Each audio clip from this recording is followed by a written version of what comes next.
Hello, everyone. It's Royce here, and I want to welcome you all to my YouTube channel, The Four Horsemen. That's our new rebranded channel. We've been using it for a couple of months now. We're really happy with it. Anyway, tonight we're going to be talking about the British invasion and America's counterattack because the British were dominating the airwaves. Okay, so yeah, there you go. So, okay, this was a musical period beginning in 1964. Some people say it really started in 63, but let's be honest.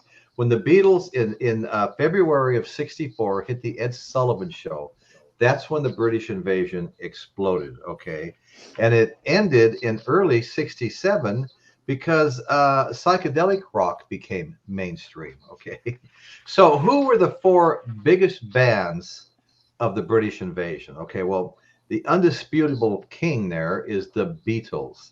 The Beatles were number one, okay? Hallowed be their name. Hallowed be their name, that's right. Amen. And then you had, of course, the Rolling Stones, the Who, My Generation, and all of that, and the Kinks. Okay, the Kinks were right there too. And sometimes, depending on what list you're looking at, when you're studying this stuff, you will find out. Excuse me, folks. Let's bring just the facts, man. Dan up. Hey, how you doing? Hey, everybody. Oh, hey, Man. I love that flag. Who's yeah. you on anyway?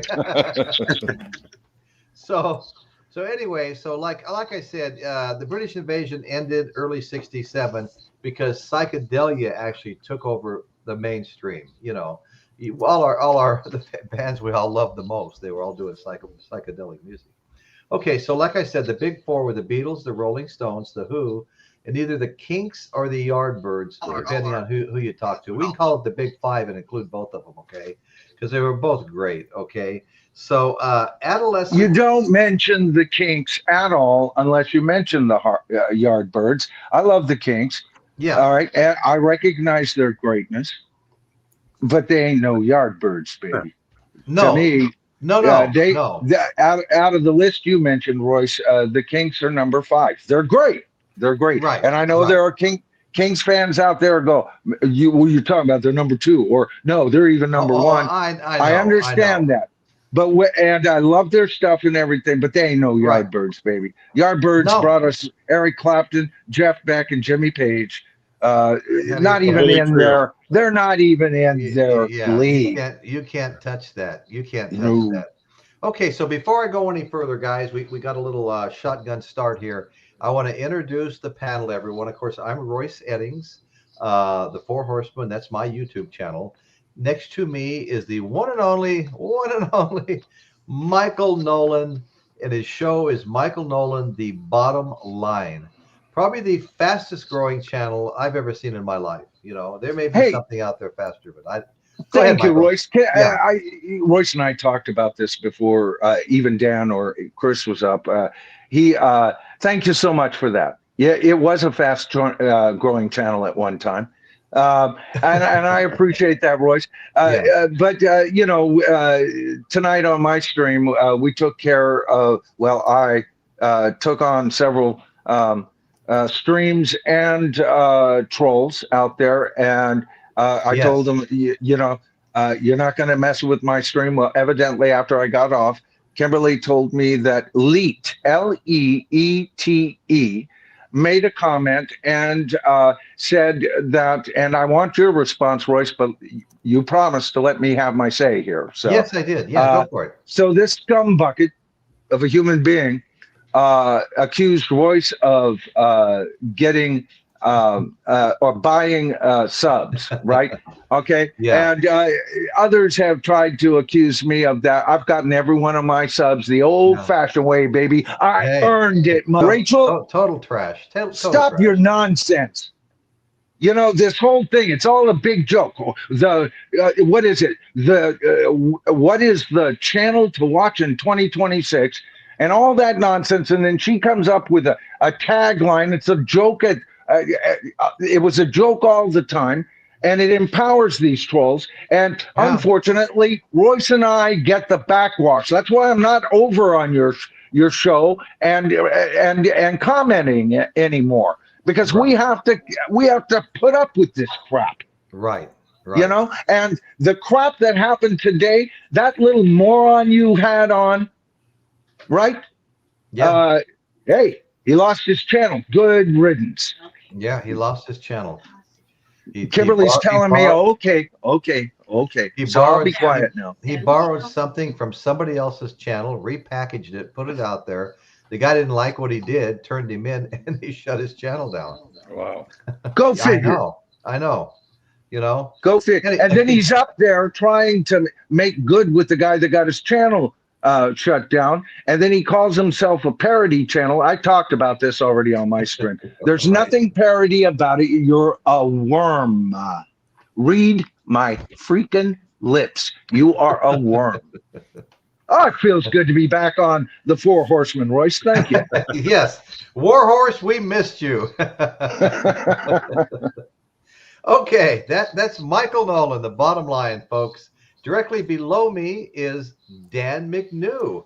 Dan also has a wonderful channel, been doing this for a long time. The channel is very diversified. He covers all kinds of stuff, from the space shuttle exploding to rock and roll and Aussie and all the music we love. In fact, Dan's going, I think you said December, Dan. He's going to Birmingham, England, where the last concert was held for Black Sabbath, and where Ozzy and, well, the whole band grew up in that area. And knew each other from school and stuff like that. So anyway, I'm looking forward to that. I'm going to send you some money so you can buy me some souvenirs. I got to have something directly from Birmingham. Whatever. I've been doing some research on different spots to see over there, and I discovered a couple of more spots I want to check out. Back in 1997, when Black Sabbath got together, it was supposed to be their final concert.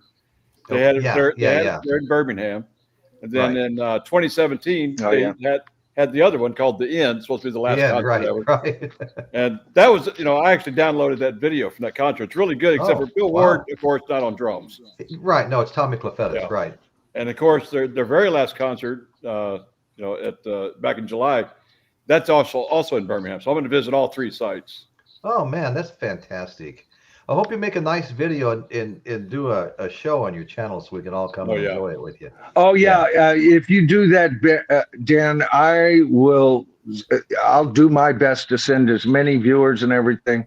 Okay, that's been my plan the whole time. I want in on that. Yeah. Yeah, that would be fantastic. Yeah. So Dan and I go back a long ways. And hey, Royce, Michael Leach was timed out by Caitlin. Good catch. Bye-bye, Michael. Great. Bye-bye, Mikey. Hey, let's give it to Mikey. He'll try it. Bye-bye. Hey, Caitlin, I don't see that message, and I'm at the bottom here. But okay, let's see. Caitlin Stoddard, hello. Hi, Caitlin. Hey, Caitlin, thank you so much. Keep it up. Caitlin says, keep it up, twat waffles. Hey, Caitlin's taking care of some business tonight. Thank you, Kate. Sarkon. Awesome. Good to see you, brother. Hit the like button. Caitlin's right about that. Everybody hit that thumbs up button, okay? I know I've explained this 100 times, but if you reach the first milestone of 50 likes, the algorithm starts continuing to put your show in front of people that are looking for content to watch. So you get more views that way. You get, you meet more people, you get more subscribers. The show just grows a little faster when it's being spread out to a wider audience by the algorithm. And of course, the opposite of that is they're not doing anything and the show's just idling along. But anyway, it is what it is. We love what we do. And the main thing is that we love what we do. Okay. So I'm going to move now diagonally next to Dan is Chris Elliott. Chris Elliott's been a long time participant on the panel. And we really appreciate all that you do here. We appreciate what you bring, your knowledge. And go ahead, British Invasion fan. Yeah. Well, I think everybody is. How could you not be, right? Well, I made a comment on your post the other day. It was like, there's Beatlemania. I don't think I've ever heard of the Rolling Stones mania or the Who mania or the Kinks mania or the Yardbirds mania, Right. Beatles are it. I mean, well, sure, everybody knows it's the Beatles, but I did put up a poll because it doesn't mean people don't have favorites, Oh, absolutely. And I hear people say, well, I like the Rolling Stones a lot better, and but the Beatles are number one. It's just irrefutable. They are number one with the British invasion. They started the British invasion, and they dominated it until it began to fade when the psychedelic music started getting made. So anyway, God, I'm so happy that Caitlin. I wish I could have. Oh, she's a darling. That, Hey, baby. Yeah. Caitlin nailed his ass. Isn't that something? That's right. That's great. Isn't that amazing? Good one. Nobody messes with Caitlin. No, not even close. Okay, so we'll get back into it. So the British invasion. That was probably the most significant time to that point for sure in music for me, because it was just such a game changer. I mean, the bands that just came across like, I mean, it was the British invasion. But I mean, if you go look at the list of British invasion bands, I mean, they literally number in the hundreds. There were hundreds of those bands. I mean, it was like insane. I mean, I've got the Beatles, I've got the Stones, I'll show some of my albums here in a minute. So to kick it off, I'll show a couple right now, folks. Okay. Now keep in mind, when it comes to the Beatles, America makes its own version of their albums. Okay. Yeah. So we never quite have the same albums, and maybe sometimes not even the same song list. Wouldn't you agree with that, Michael? Yeah. Except I would correct the one thing: they didn't have different versions; they had the fake versions. The U.S. Right. Well, unfortunately, a lot of mine are those versions. Okay. Yeah, I've got a few myself, Royce. I'm collecting them. Yeah. Like you, I grew up on those. I thought those were real Beatle albums. Like what right. Is that? I mean, With the Beatles or Meet the Beatles? It's Meet the Beatles, and it says the first album by England's phenomenal pop group. And isn't that the one that's closer to Please Please Me than that's right. With the Beatles? With the Beatles? Well, Please Please Me, yeah. I mean, it's got I Want to Hold Your Hand. I saw her standing there. This boy. It won't be long. All I've got to do, all my lovin'. Don't bother me. Hold me tight. I want to be your man. A few other songs too. I don't want to read all of them. Then we've got the Beatles' second album. The Beatles' second album. And this has got She Loves You, Roll Over Beethoven, electrifying big beat performances by England's Paul McCartney. Excuse me. Lists all their names, okay? So anyway, this is here they are, the world's most popular foursome. Okay? I have a fairly decent Beatles library. This is actually a British one, Parlophone. And if you can, well, this one's stereo. I have another one that's mono, and this is with the Beatles, okay. And this is Parlophone M-Tech, So anyway, it's always a treat to get the Parlophone stuff. This is the American copy of this album, A Hard Day's Night, and we love this album in my house. In fact. Let me grab one thing over here. I left it over here. Wait till you hear the real one.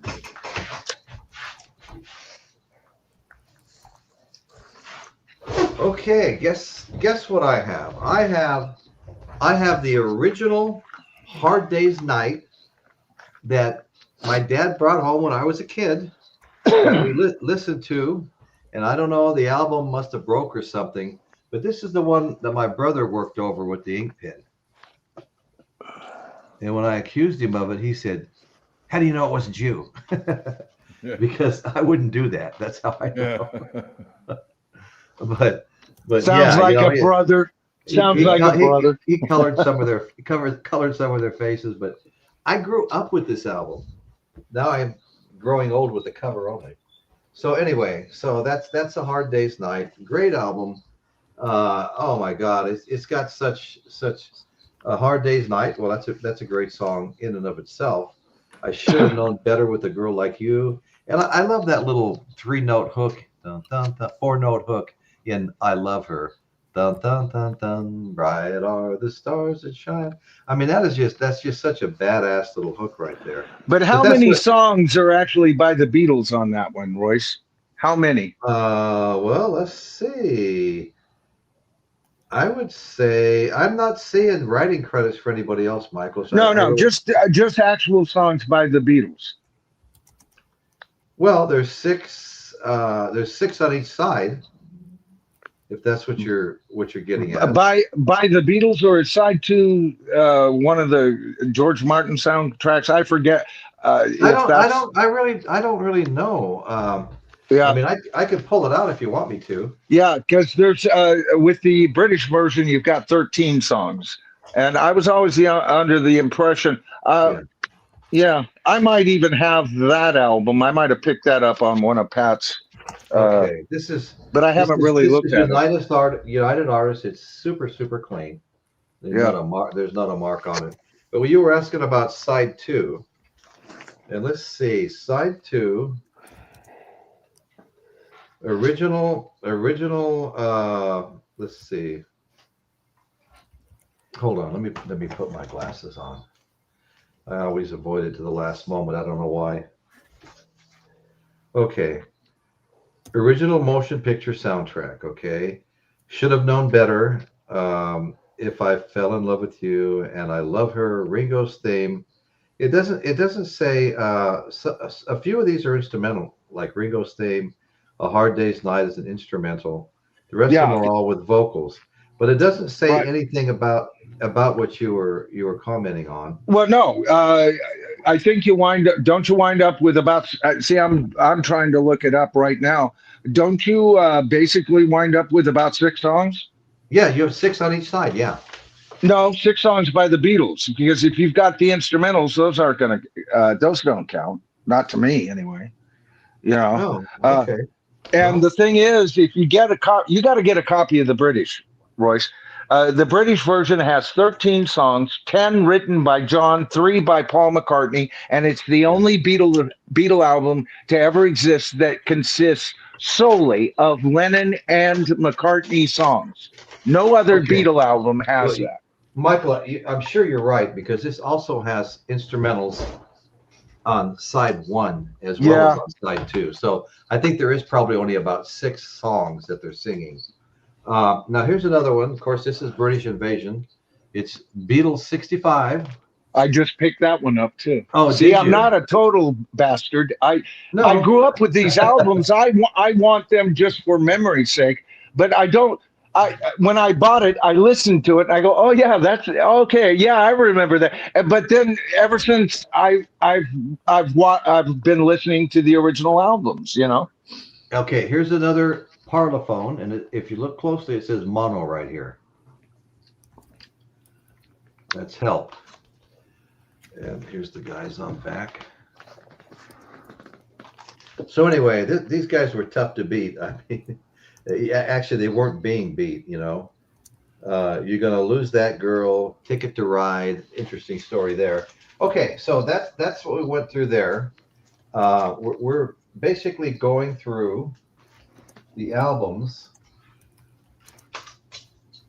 from the British Invasion bands. Okay, I'll do this one next, because this one reaches back. This is the Stones.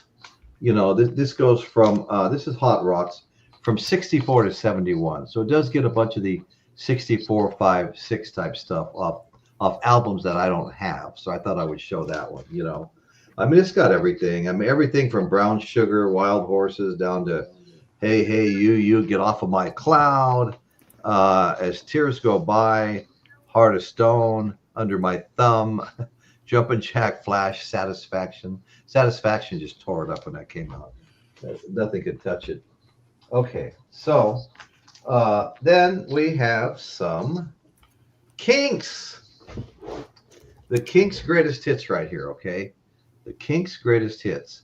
And there's some good stuff here too, man. I mean, you've got Dedicated, Follower of Fashion, Tired of Waiting for You, All Day and All of the Night, You Really Got Me Now, A Well-Respected Man Who'll Be Next in Line, Everybody's Gonna Be Happy, Till the End of the Day, Set Me Free, Something Better Beginning. Okay, so this is a well, it's a greatest hits. There's a lot of good stuff in here. Okay, so let's go back. I don't have to show all these albums right now. I've got a lot of them here. So Dan, what was your favorite? Beatles, Stones? I mean, how would you rank your, some of your British invasion bands? Oh, you talking to me? Yeah, yeah. No, it's quite all right. Well, Beatles would have to be the first ones, of course. Yeah, Beatles have to be the first one. Yeah, because I did a little research on the British invasion and how that all started and how it was influenced, and it's very interesting how that all started. Right. Because, back in the 50s and early 60s, well, probably late 50s, the record companies didn't do like they do today. What music is played over there or music is played over here were pretty much kept separate. And the only way people in England were hearing some of the music from over here, which was at the time R&B and jazz and all that, was from ship workers that would end up in Liverpool with these albums coming from the United States. Yes. Well, a lot of that music made it into Liverpool, and that's where the Beatles first got influenced by those type of records. That's exactly right. Yeah, so they came over on the Cunard Yank ships. What exactly is that, Cunard? Is that the name of a company? Yeah, I think that's what I read is the Cunard Yank ships, which basically they would bring stuff from America, but they'd pack for space so things wouldn't rattle around in crates. Old blues albums and stuff that didn't sell well in America, Okay, yeah. Well, and it may have been an actual line now that you bring it up, Dan. Good question. That influenced the Beatles, so the Beatles started making their music, and basically the same thing. Somehow there was a girl in New York that ended up with the Beatles album, and she had a connection with the radio station or whatever. I forgot exactly how that worked, but the Beatles got their very first airplay, and it exploded after that. And ironically, once the British invasion happened, it actually helped the R&B community here in this country. So it kind of came full circle when it was all done, because I guess the rhythm and blues genre, it really wasn't expanding, but it was kind of stagnant. But when the British invasion happened, it actually helped that genre again. Well, part of the reason for that, Dan, was that we had a lot of problems in the music industry. We had performers marrying their second cousin, 13 years old. We had man act kind of things. A lot of our greatest rhythm and blues players found themselves out of favor. And so America was giving us stuff like, Frankie Avalon and Fabian. Yeah.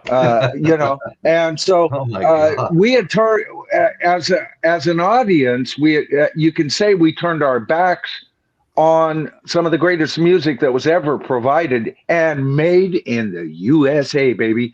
Right. But it really wasn't that. It was the very rockers who wouldn't behave and got caught, at a time that it was almost impossible to get caught because the very industry was so rife with payola and all of that. And so we wound up with a remake of Agatha Christie's And Then There Were None, and called it 10 Little Indians, and had one of the people on the island played by Fabian. Fabian, really? Are you kidding me? And so we got a lot of that. Well, we got, and I know he's a great songwriter and everything, but Paul Anka ain't exactly, to me, rock and roll. He's a great pop writer, but that's what we got. And so while we were getting that, John and Paul and everybody else, John and Paul weren't the first ones. The Beatles weren't the first ones. Matter of fact, they used to have band fights in Germany and in England on what band could do what song. That's one of the reasons why John and Paul started writing songs for their act. They had always written songs, but now they were actually writing them for the act because nobody else could take it from them, because they were worried about Rory Storm and the Hurricanes version of Twist and Shout. And especially if Rory Storm came up and the Beatles followed him, what happens? Well, it takes the thunder out of their sails. So all of that kind of mixed into why we got this British invasion, Yeah. Well, no, that's exactly right, Michael. And Dan also hit on a really important point that I was going to bring up as well if it didn't get brought up by one of you guys. And that was how the music that came over here in the British invasion was blues based, based on the American blues.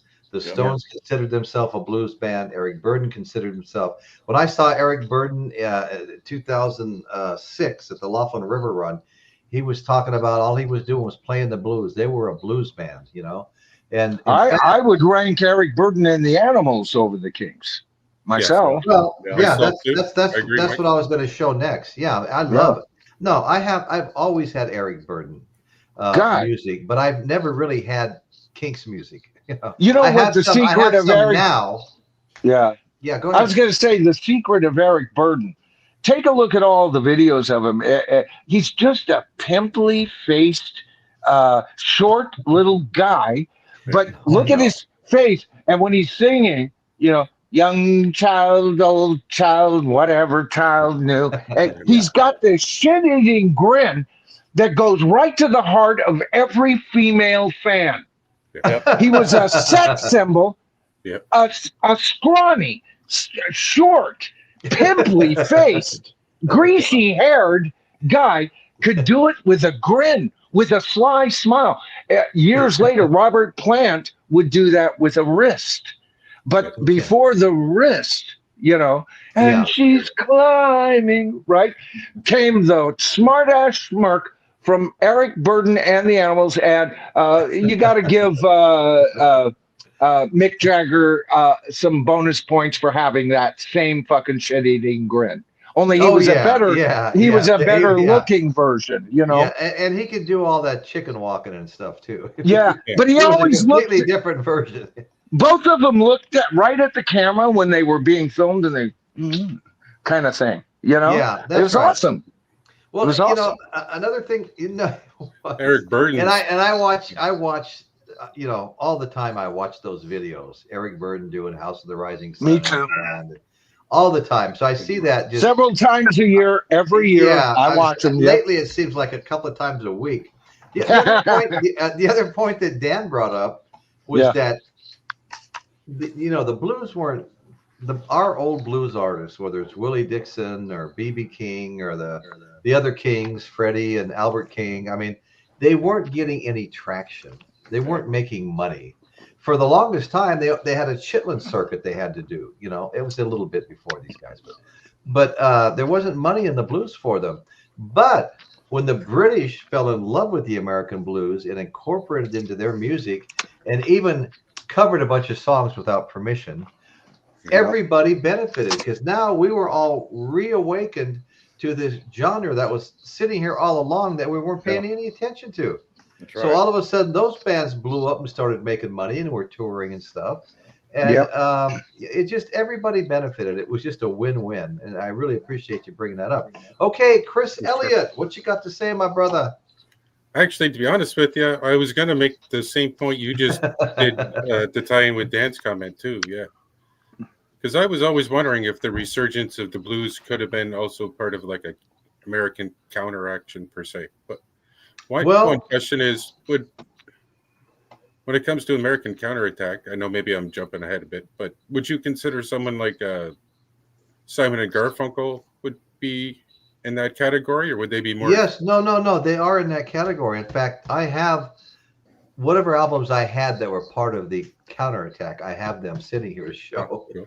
And Simon and Garfunkel is one of them. I think I have 2 or 3 of their albums. Bridge Over Troubled Water knocked off the latest Beatles. Creamed it. Yeah. I think Mrs. Robinson beat out both bear with me, Revolution and Hey Jude for the Grammy or something that year.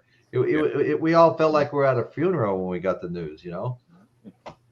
Well, you know what? Actually, if you, as a songwriter, there's an argument that Mrs. Robinson's a better song than both of those others. Hey Jude is probably the best written song, but it's very ambiguous as to, you know, we would have to listen. Oh, here's what I really meant, and years later. But and Hey Jude has got to be in my definitely top 10, maybe top 5 Beatle tracks of all time. So I'm not cutting it down, but it was more of a fantastic performance and a very good song. Mrs. Robinson, oh boy. Yeah. And especially if you went to see the movie. Oh, Right, my goodness. Name a boy our age who wouldn't have hit up on that. You know? That's right. Yeah. Hey, let me just say this, guys. I do have some brief shout outs here. Well, first of all, I want to thank my brother Michael Nolan, who's on our channel here. Michael Nolan went into my day early chat and left a super chat yesterday of $9.99. I want to thank you for that. And, you're welcome, Royce. Yeah, no, I appreciate it. And last week we had a couple of super chats. We had Michael Boswell with The Power of Two twice. And hey, you know what, Royce? The reason we do this is we believe in you, brother. Why, thank you, Michael. I mean, that's why everybody does that, you know. I think we all believe in one another, really. I mean, I believe in you. So, like I was saying last week, I had double super chats from Michael Boswell, and Rockin' Robin Bird came in with the big $5 super chat. So thank you. I don't want to dwell on that. We're here to have fun, but we really do appreciate that when it happens. Yeah, but you do have to spend a little time acknowledging that, because you know what? No. I love acknowledging that. Yeah, we do this for the viewers. I've told them that on my show as well, and I know I'm speaking for you, Royce. Everything we do, Royce and I talk behind the backgrounds on what we're going to cover. Sometimes I have no idea. I'm as surprised as you guys, but it just depends. You know, he gets busy on his new job, and our messages are farther and fewer between, except for in times of emergency, right? But both Royce and I, we do this for you guys who are watching. We're trying to provide you with a little information. And all of us make mistakes up here. I probably already have made 3 or 4. I noticed Doc Insomnia. I said I thought it was only 6 songs. You said it may have been 6 songs. Doc, I think, corrected us, yelling, "Yahoo! It's 8." I know. I just saw that 7 or 8. Right, but we do it for you, the viewer. If you're watching this afterwards, because most of Royce's views, as well as mine, we get from replays, right? That's when the views really go up. Yeah. If you're wondering about, what is this, some shill? No, we've been real honest on why we do this. And there is a group of people who believe in both channels. And when I said that, I sounded like I was almost, being humorous when I said, we believe in you. Royce, I'm going to tell you right now to your face, brother, I do believe in you. That's why I'm connected to your channel. Yeah. You're a class act, unlike a lot of shows out there. And but it's always for the viewers first. But we've got to acknowledge those who go an extra distance. That's why he'll mention, we've got 40 thumbs up or whatever. That's a shout out to every single one of you that have given a thumbs up. We don't have your names, or we'd share that. We're that desperate, folks. Right? Well, hey, guys, bear with me for a minute. Dear friend Gloria and I, and Dan McNew, and Caitlin, and a bunch of others were all the previous shows together before. Haven't seen Gloria in a little while. She still comes when she can. And isn't she in tonight? I thought. I've got her a comment. Oh, okay, good. Right now, yeah. Oh, okay. So you do. I wasn't looking. Thanks for coming and watching, Gloria. We appreciate it, and it's always good to see you, old friend. Of course, I'm the old one. You're just a friend. Okay, you got to be careful what you say these days. Whoa, man! You can tell Royce is a married man. You see how he backed out? Ooh, he got that right on. Yeah, I only told a woman at work one time, executive secretary. She had her hair done. I go, hey, your hair looks nice. And she was walking in front of me. She stopped and turned around and looked at me with the foulest look on her face. She goes, "What did you say?" I go, "I like your haircut." That was the last time I ever complimented a woman. This is my boss's secretary. She's acting like I'm not hot on feminazis either. Yeah. So anyway, I'm kidding. It's not the last time I've ever complimented. Okay. How dare you? Anyway, I got to show something now that's fun. Okay. And I've been waiting for an opportunity to do this. Now I'm going to show you something. This is Tom Oh Jones. yeah, I remember that. I know, yeah. Back from the wax competition. Down here it says it's the parrot label. Well, guess what? I have, let's see. Okay, well, look at this first. This is like counting the rings on a tree. And it was the Columbia Records. We talked about this on my last show. The Columbia Records plant used to be right here in Santa Maria, and my friend's mother worked there. My friend lent me this when I first started going to these wax competitions, along with the big crate of albums that he had. Led Zeppelin, I mean, everything in the world was in there. It was great to have some decent stuff, because my collection was like nothing at the time. Like the stuff from my parents' house, and a few things that survived, my teenage years. But anyway, so this is Tom Jones live on the Parrot album. Okay, so I'm going to take this down now.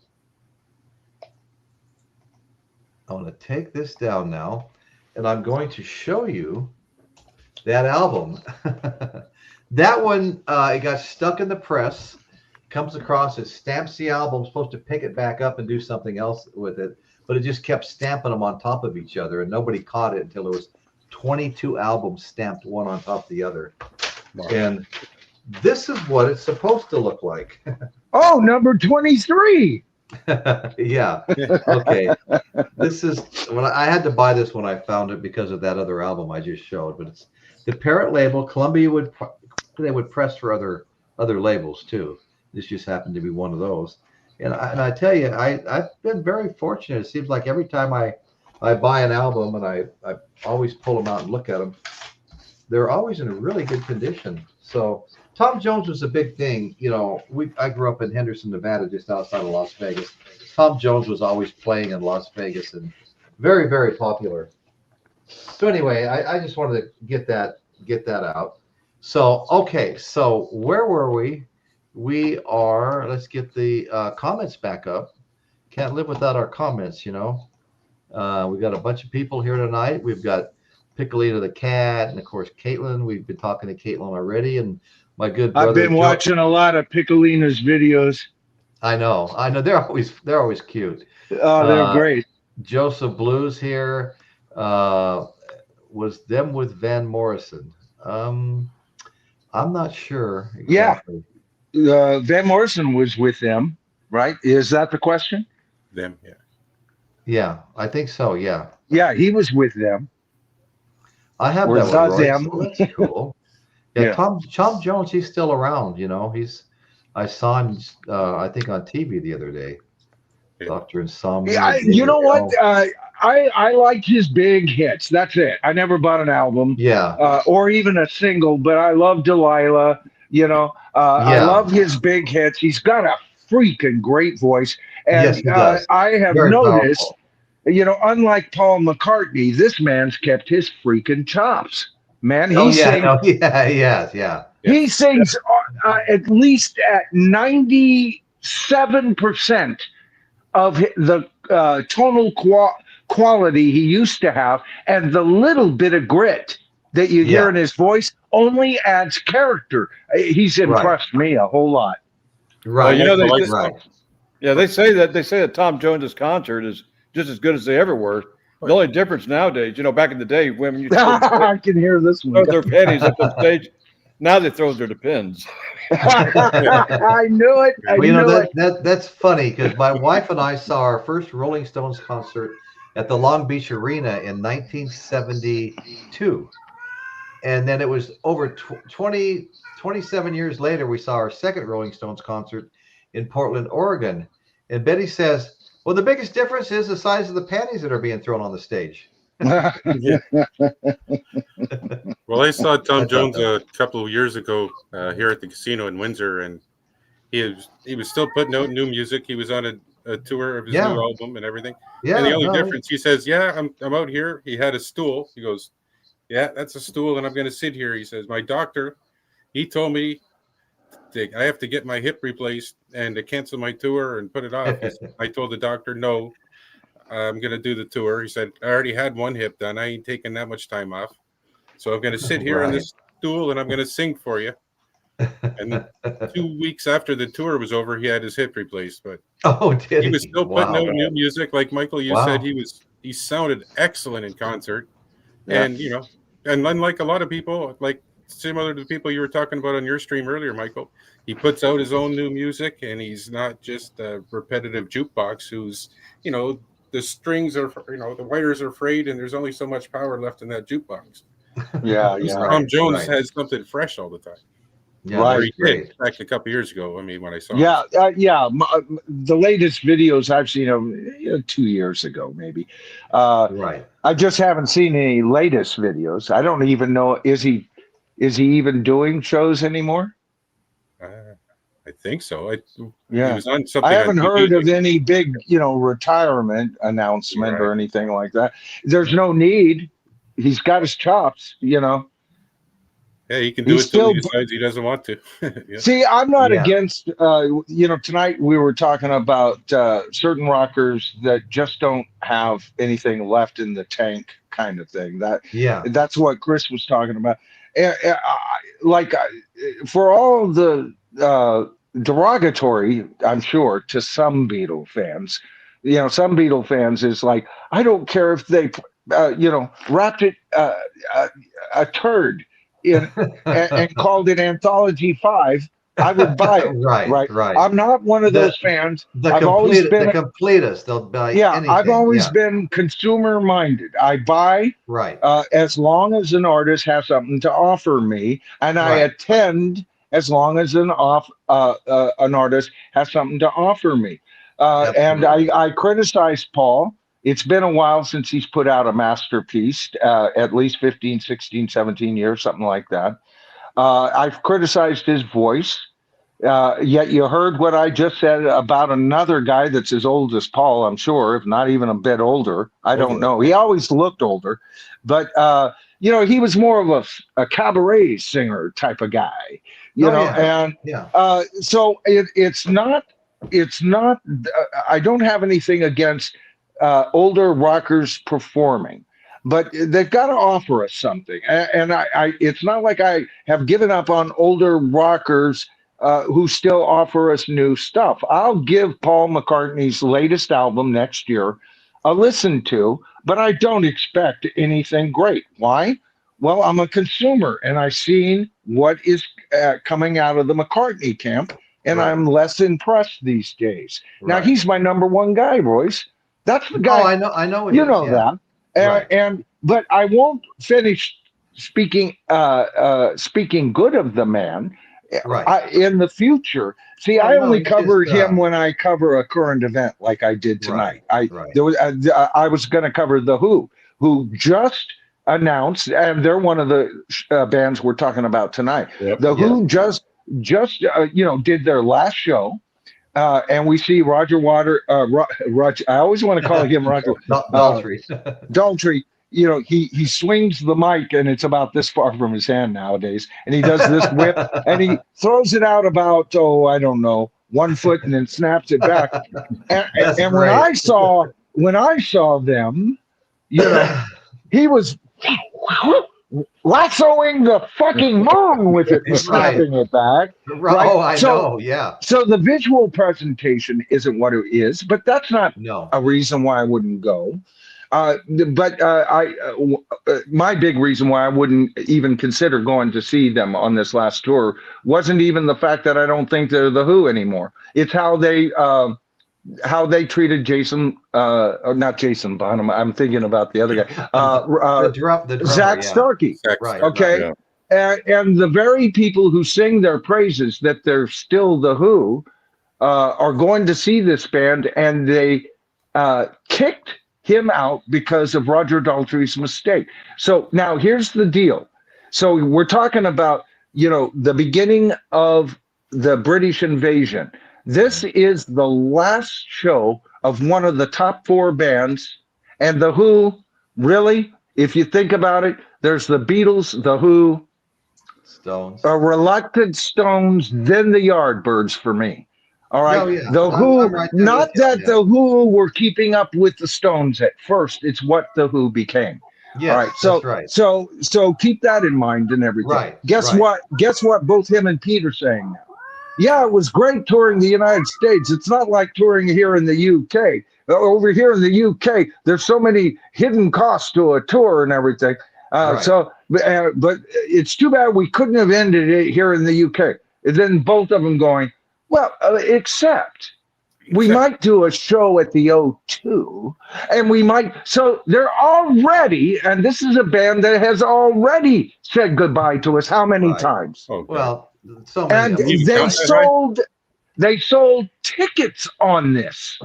Okay, Right. there's something rotten in Denmark. That's why I say rock, and nobody's going to like to hear this. Rock as the predominant form of music that's listened to by the masses is freaking dead. It is dead. It died years ago, right? So now it's time to procure this. We're not concerned about whether it's the #1 art form in the world. We're all on this panel because we're damn right convinced that it is the greatest art form of the 20th and early 21st century. Plain 100%. and simple. There, I just procured it. 100%. Yes. I just procured it, and guess Right. what? I've got a little tear in my bag of procurements that I can add, like Dirty Honey, Rival Sons, you know, Oh, yeah. Dance with Dorothy. We hope And- to keep adding because they're all. So it's dying not off. dead Yeah. as far as growth, No. but no. let's quit fooling ourselves. And all of these concerts with these old freaking farts that can't give us what we expect. Well, that's our fault. That's our fault for paying them to continue. You know. Well, yeah, but Royce, the problem is folks like you and me and Dan, we're not. They don't give a shit whether you and I show up anymore. A lot of us are dead. Okay, first of all, a lot of us didn't get out of the 60s, and those of us who didn't get out of the 70s. I almost didn't survive the 80s, right? Well, Then the yeah. 90s. All right, there's a lot rough, less of us. I had some rough patches. And a lot of us are older and on a fixed income. So the high cost of tape. No, they're selling this. They're trying to gel.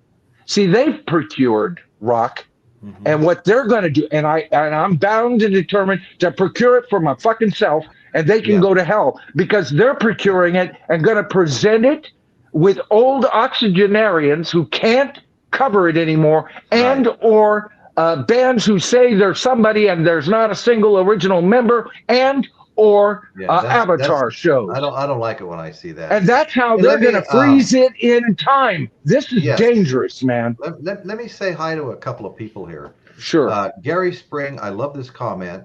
One band people forgot about are the Trogs. You know, Gary, I didn't forget about the Trogs because I used to play my acoustic guitar and sing Wild Things to my kids when they were babies, you know. And baby, you made my heart sing. Eddie, I just wanted you to know that Angela's here. Storm Cop 55. James, I made it. Thank you for being here, brother. Okay, we got Piccolina, Dr. Rick, Dr. Insomnia, Douglas Gilbert, David L, Joseph Blue, 234 Cheech, Bulox.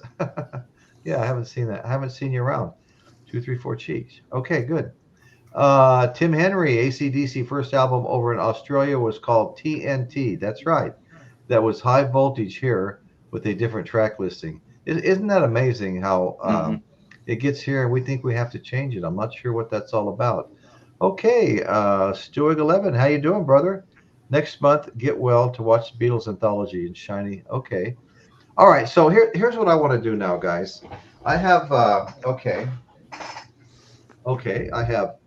I have Eric Burden with me. Okay, Eric Burden. This is a great album. San Francisco Nights, Sky Pilots. One of my those two of my favorite songs. Great album. Eric Burden. He was right there, right behind. As far as I'm concerned, right behind the Kinks and Yardbirds. Okay, right behind those guys. Okay, now another thing I've got here is the Who. Live at Leeds. The reason I chose to show Live at Leeds because it's alive and they take they take songs from all these different time periods. Well, You know, and it's like- also like, one for of their very example- best records too. Yeah, no, I know. That's why I bought it. Yeah. Yeah. But like My Generation, that's definitely period correct for Magic Bus, My Generation, Summertime Blues. I mean, I absolutely love this album, and I love the. That's got to be live my albums third anyway. favorite. From the Who is Live at Leeds. Yeah, it's a Right good now, one. I'd have to go It's a with good one. Who's Next. Then I would go with Quadrophenia. Then Live at Leeds. Now, Great records. Yeah. This is a great album here. The Who, Live at the Fillmore East. This is part of my Fillmore East collection. Okay.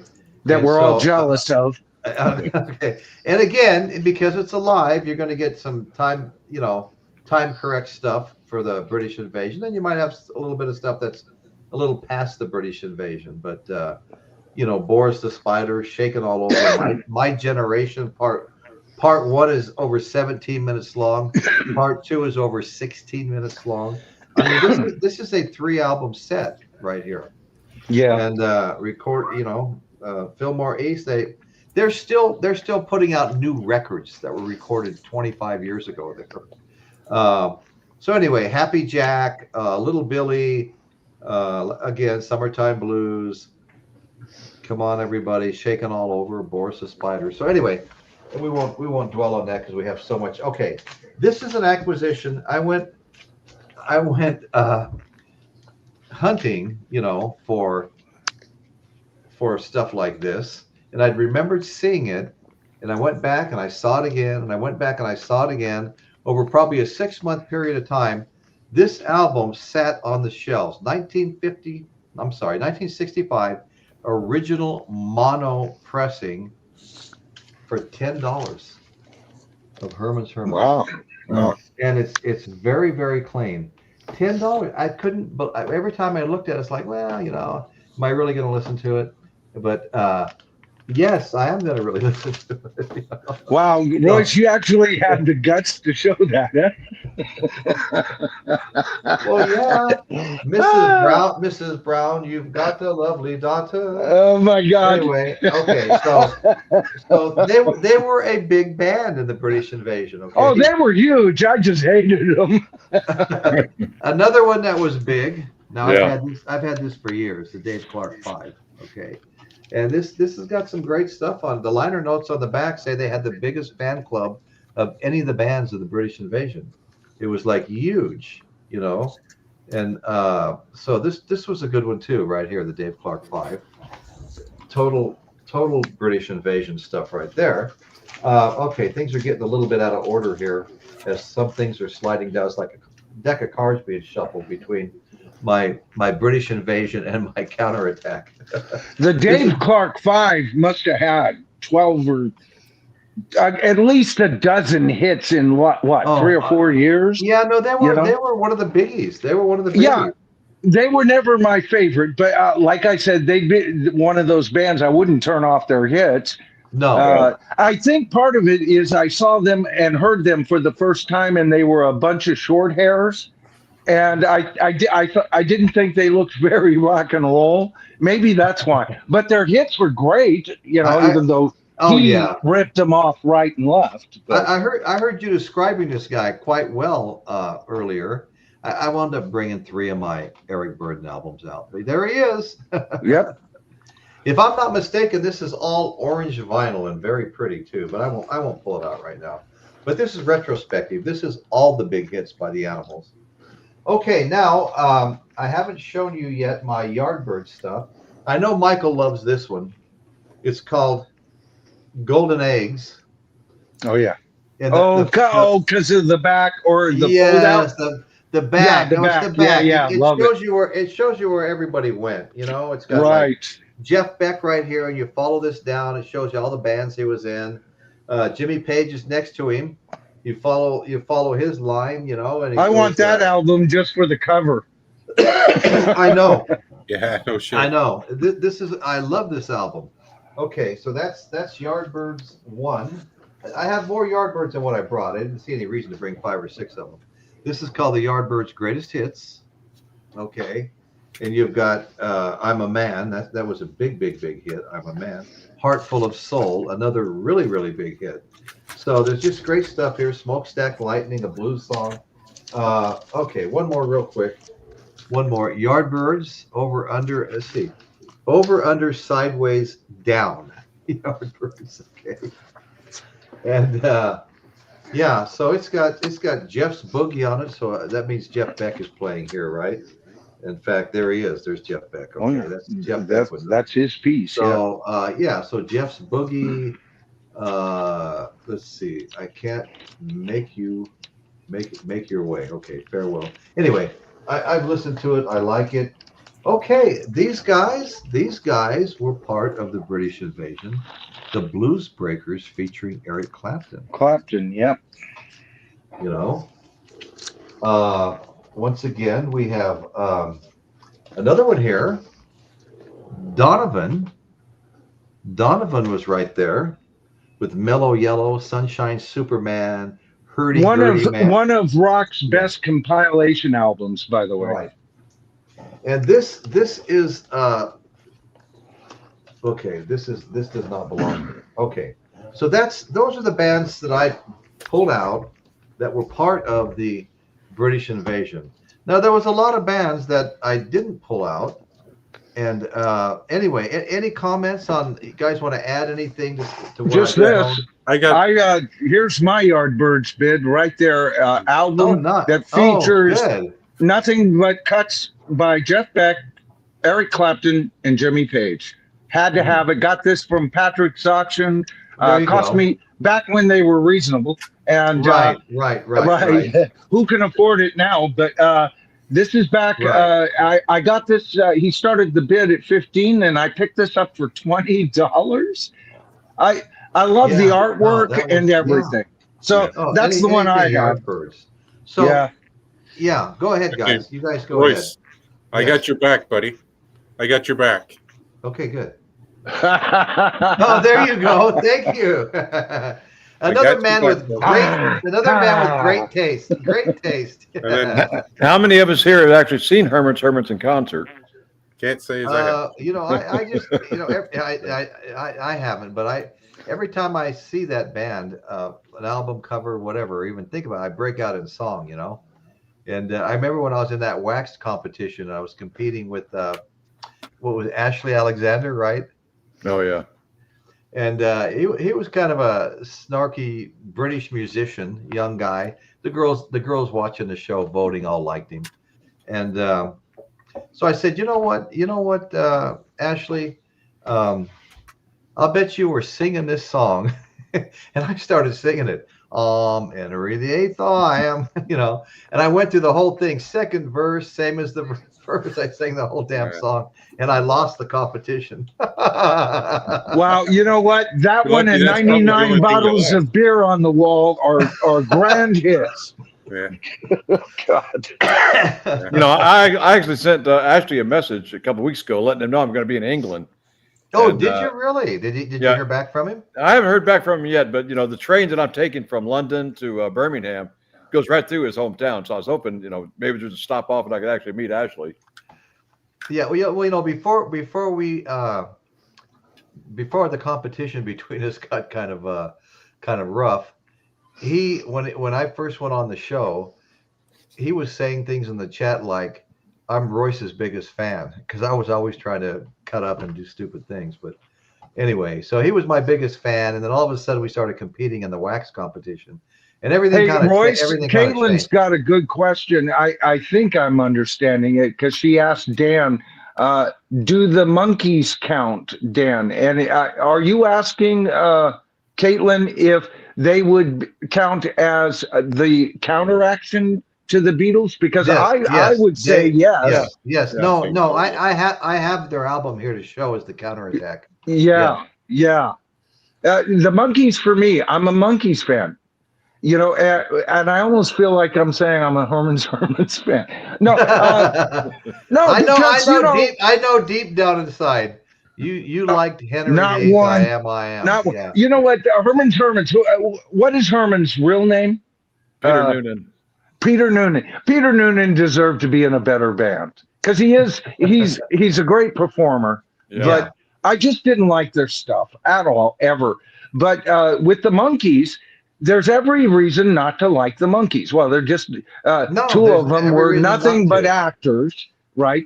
Mickey had to learn to play the drums, to even pretend to play the drums. But somehow they became a band out of all of that. Now the argument can be that once they did become a band out of all of that, they were nowhere near as good as they were when they had every hot studio musician covering their tracks. Yeah. Right. So but despite all of those arguments, I feel like I'm at an AA meeting. Hi, I'm Michael. I'm a Monkees fan, but I am. No, you know I what, love Michael, everybody loves the Monkees.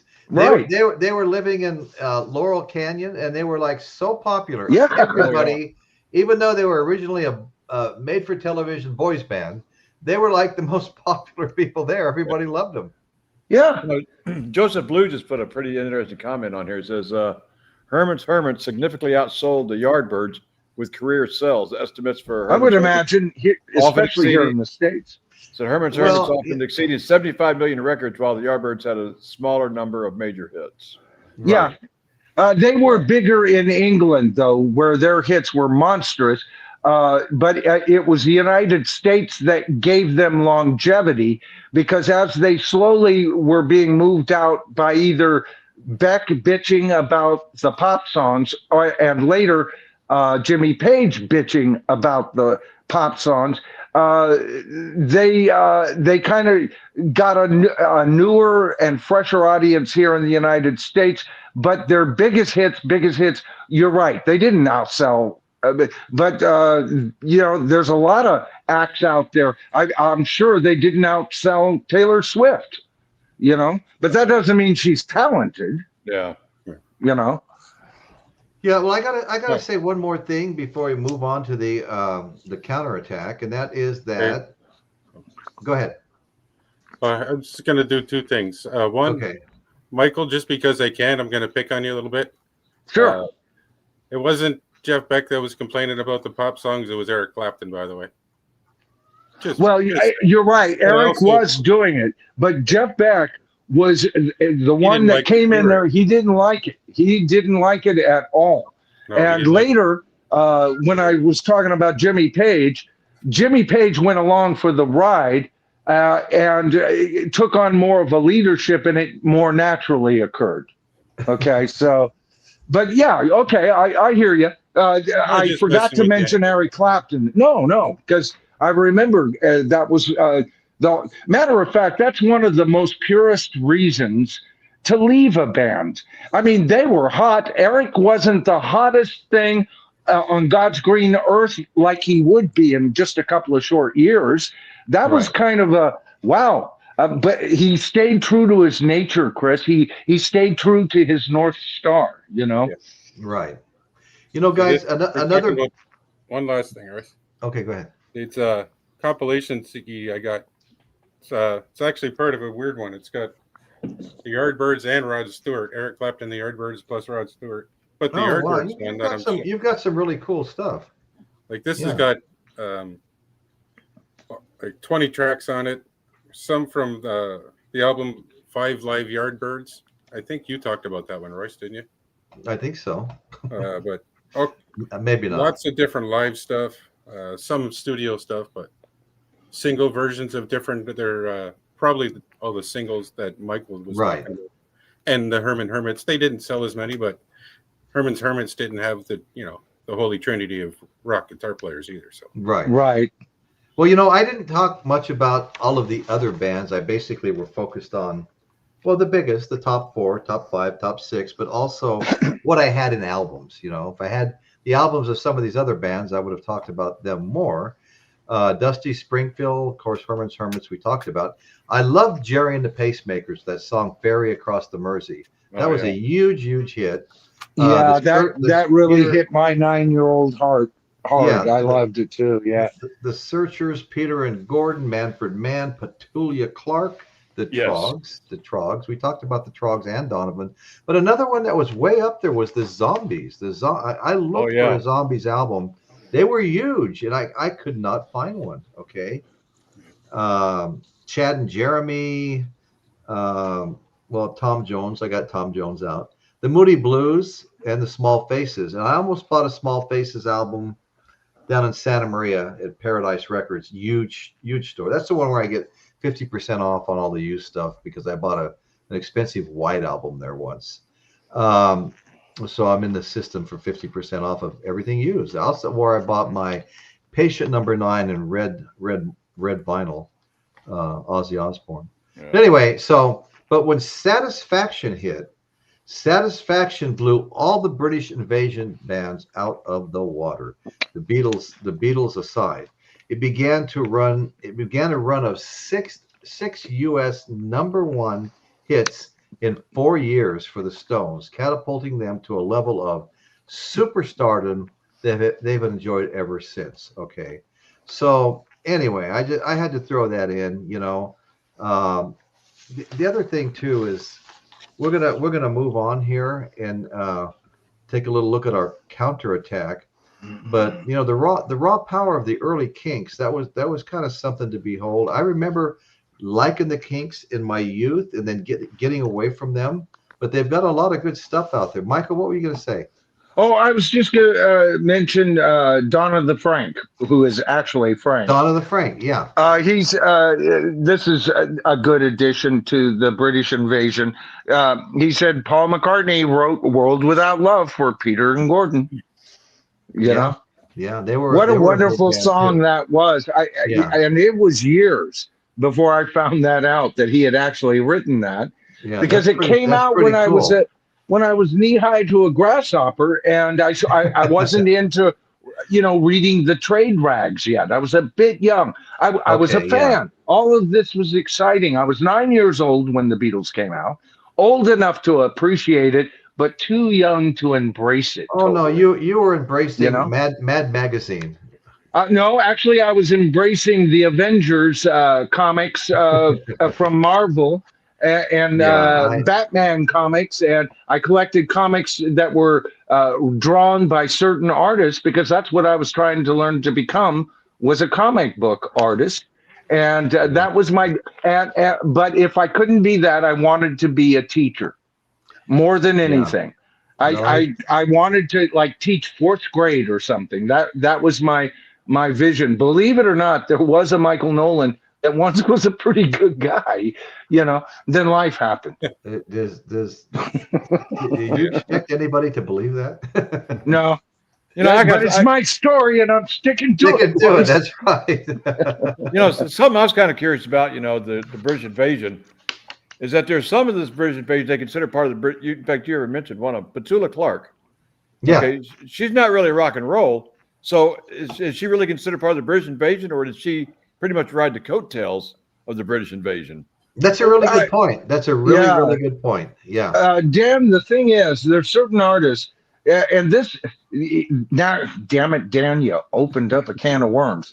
All right, so you've heard me criticize the Rock and Roll Hall of Fame for redefining what rock and roll is, and that anybody's uncle who used to listen to an artist that was listened to on the same stations as, say, Led Zeppelin or the Beatles or the Stones, right?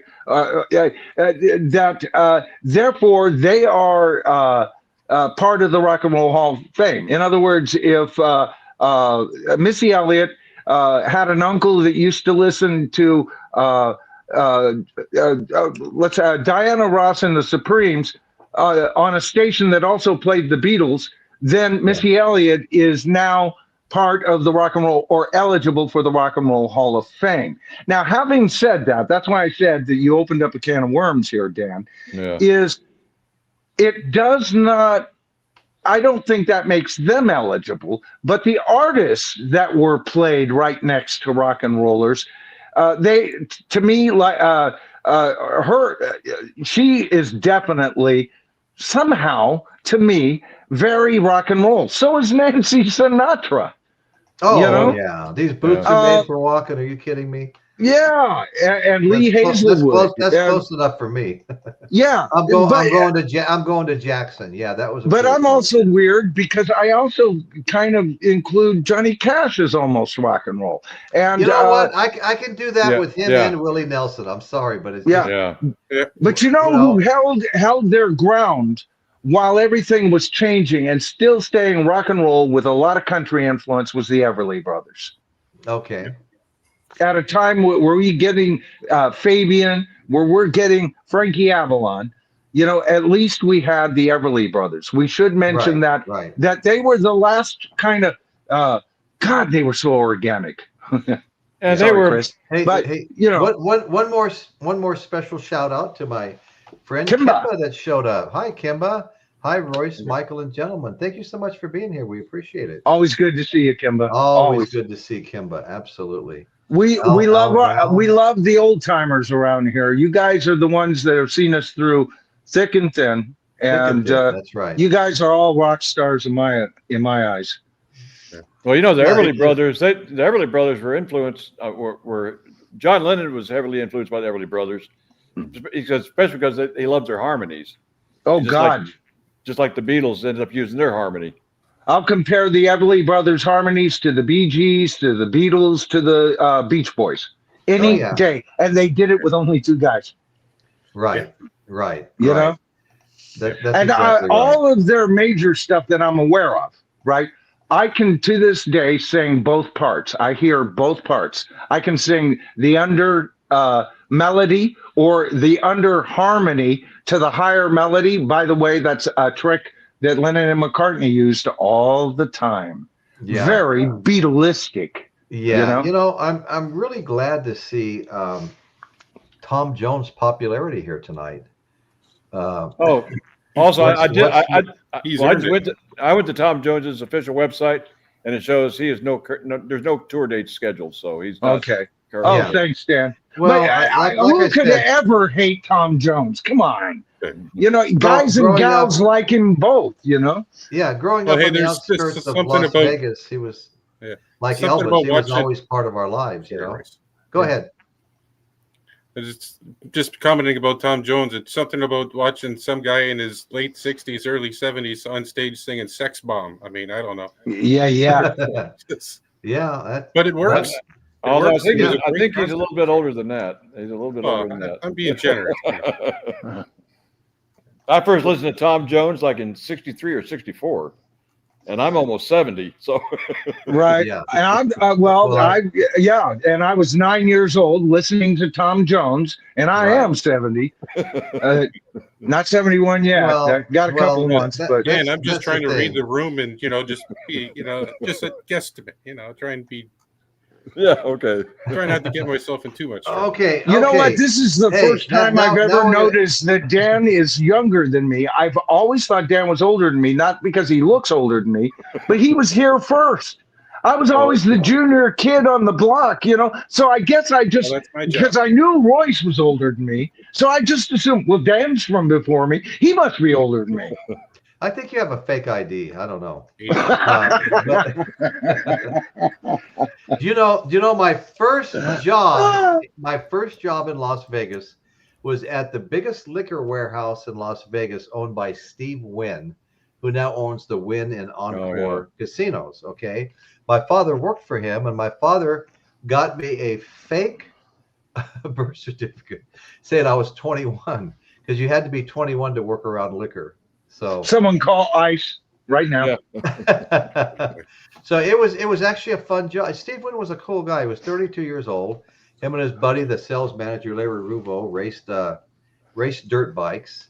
He'd have his dirt bikes in the warehouse. I'd jump on them at night and ride them. And one day Steve Wynn comes in and he says in the morning, I worked the night shift. We set the orders up for the truck drivers. He comes in and he goes, "Hey, Royce, come here." I go, "Hey, yeah, what's up, Steve?"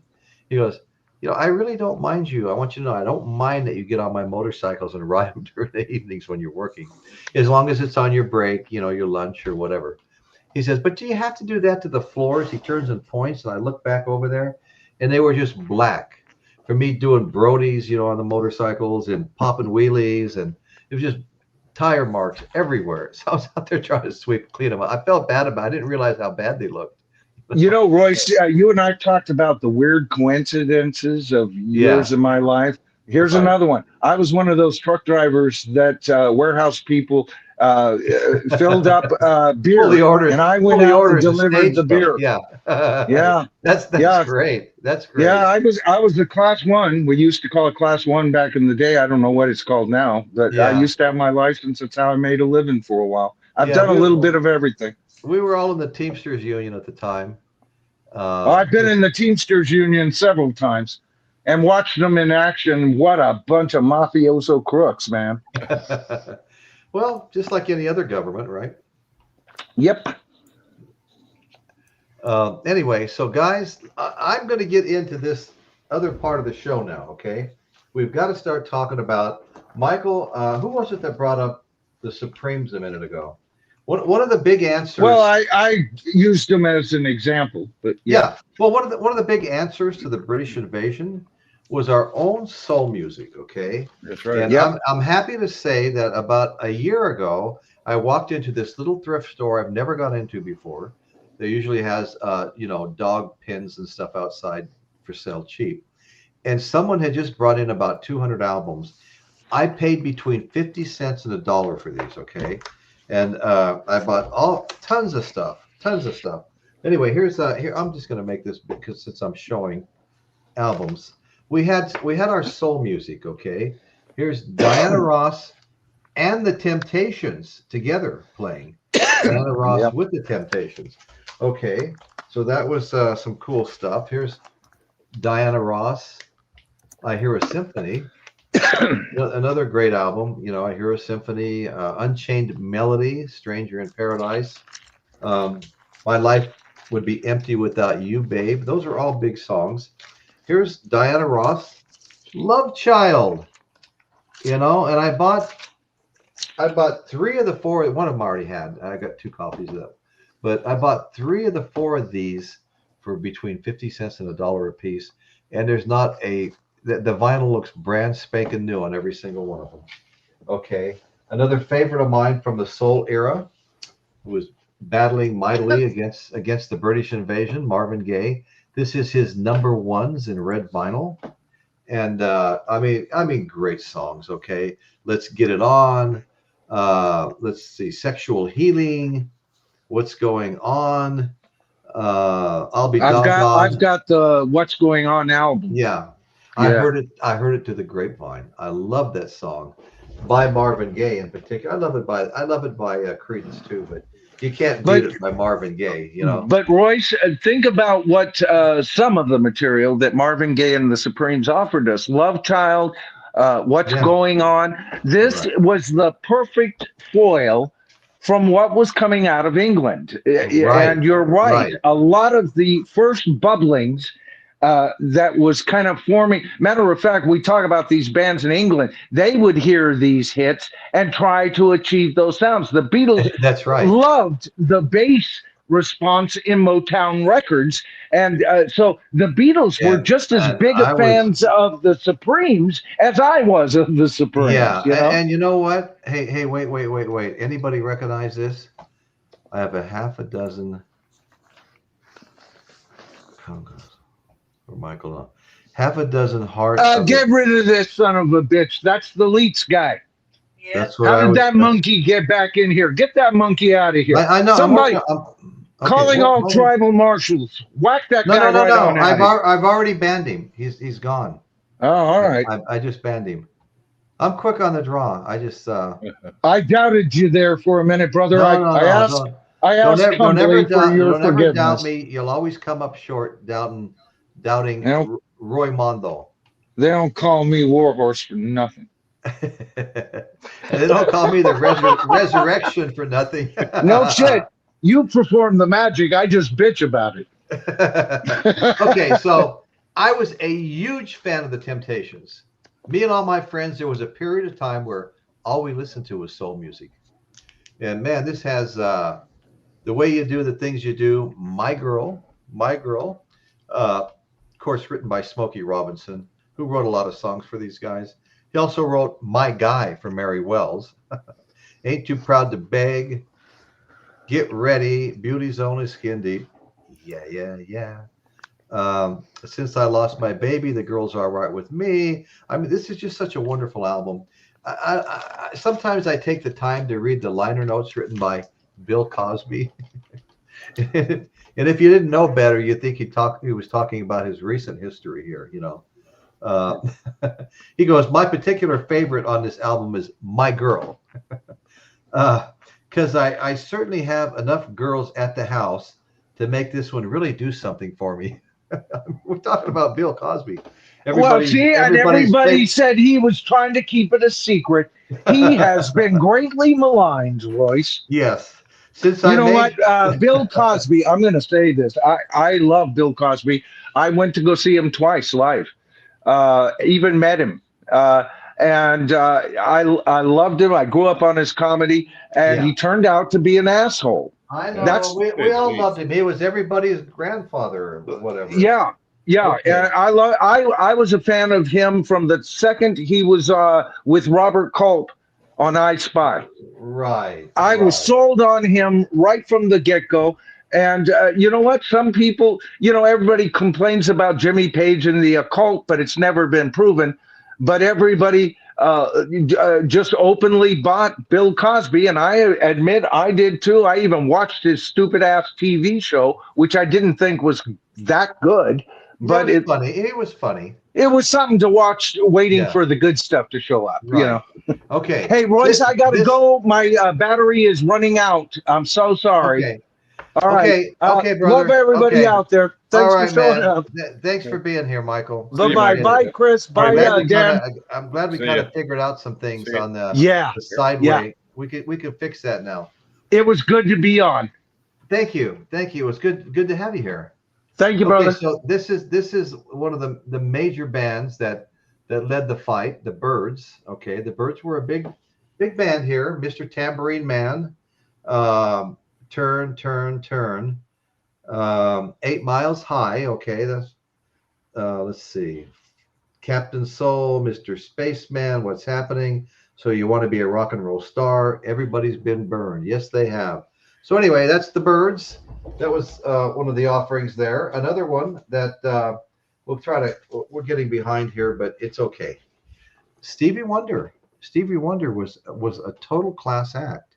And his stuff goes back to like 64, 63, little Stevie Wonder, and I was a big fan of his. In fact, he opened for the Rolling Stones when I saw them at the Long Beach Arena in 1972, and I felt really bad for him because everybody was so amped up waiting for the Stones to come out that they weren't showing him a lot of respect. They were still being noisy and milling around and all this stuff while he was doing his wonderful songs, and they were wonderful songs. He did an excellent job. And finally he stands up, probably sooner than he was going to actually leave, and says, I'm going to get out of here and let you see the band you came to see, meaning the Rolling Stones. And I always felt bad about that because I was a fan of Stevie Wonder's. So anyway, then we had some kind of older guys, but Jerry Lee Lewis, he was kind of starting to fade at this point, but this one, the thing about this one is from Sun Records. So you've got that nice Sun Records label on it, which is hard to come by these days. Got Great Balls of Fire, Moving On Down the Line, Little Queenie, whole lot of shaking going on. I showed this last week when we were talking about bands or albums that influenced us in our youth. But I think this was a pretty good representation of what we liked here. I always liked Johnny Rivers. I thought Johnny Rivers was great. And this is his greatest hits. And who can forget Seventh Son? Everyone's talking about the Seventh Son, and this whole wide world is only one, and that's me. Or what's the other one that was so famous? Oh, Secret Agent Man. I used to play that on the guitar. And Midnight Special, Mountain of Love, Seventh Son, like I mentioned, Secret Agent Man, Poor Side of Town. I mean, I loved all of these songs. Baby, I Need Your Loving, the Tracks of My Tears. I think that was written by Smokey Robinson. Prolific writer, he was fantastic. Help Me Rhonda, Beach Boys.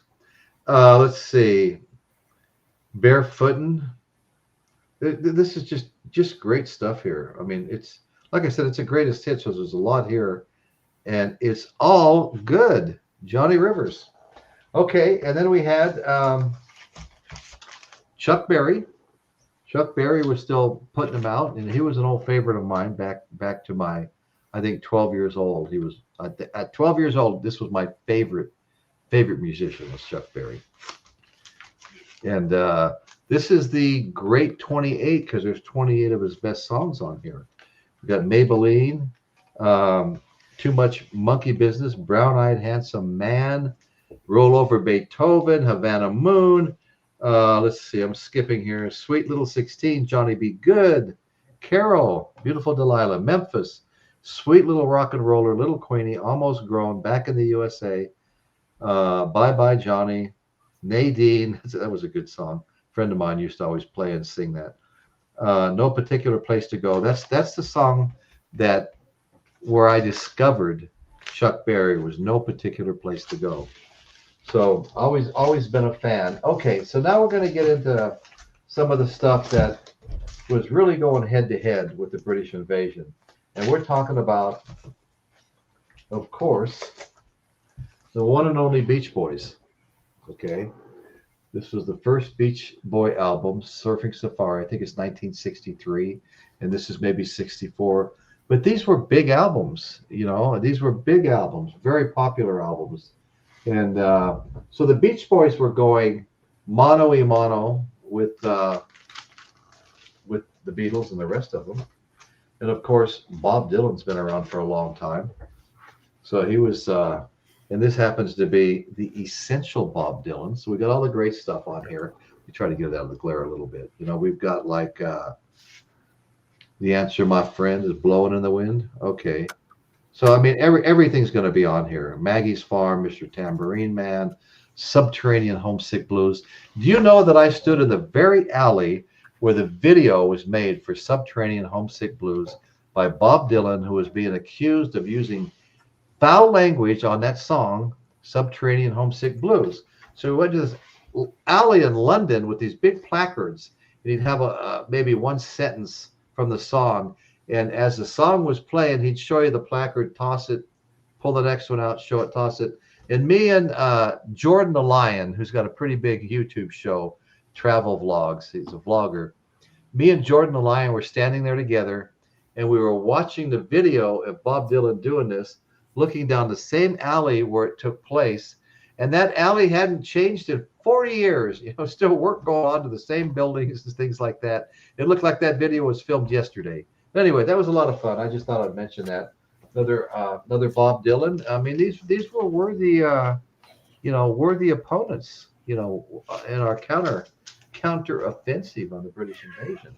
And then we have the one and only Monkees. Everybody loved the Monkees. Caitlin, where you at?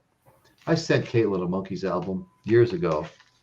More of the Monkees. We've got When Love Comes Knocking, Mary Mary, Hold On Girl, I'm Not Your Stepping Stone. What a great song that was, man. Look Out, Here Comes Tomorrow. That was another great song. I like that song. The Kind of Girl I Could Love, The Day We Fall in Love, Sometime in the Morning, Laugh, I'm a Believer, I Couldn't Leave Her If I Tried. That was a great song too. Yeah, my older sister had that album, and I listened to it 1,000 times, I swear. Yeah. Great. Yeah, no, right. We had that in our house too when I was a kid.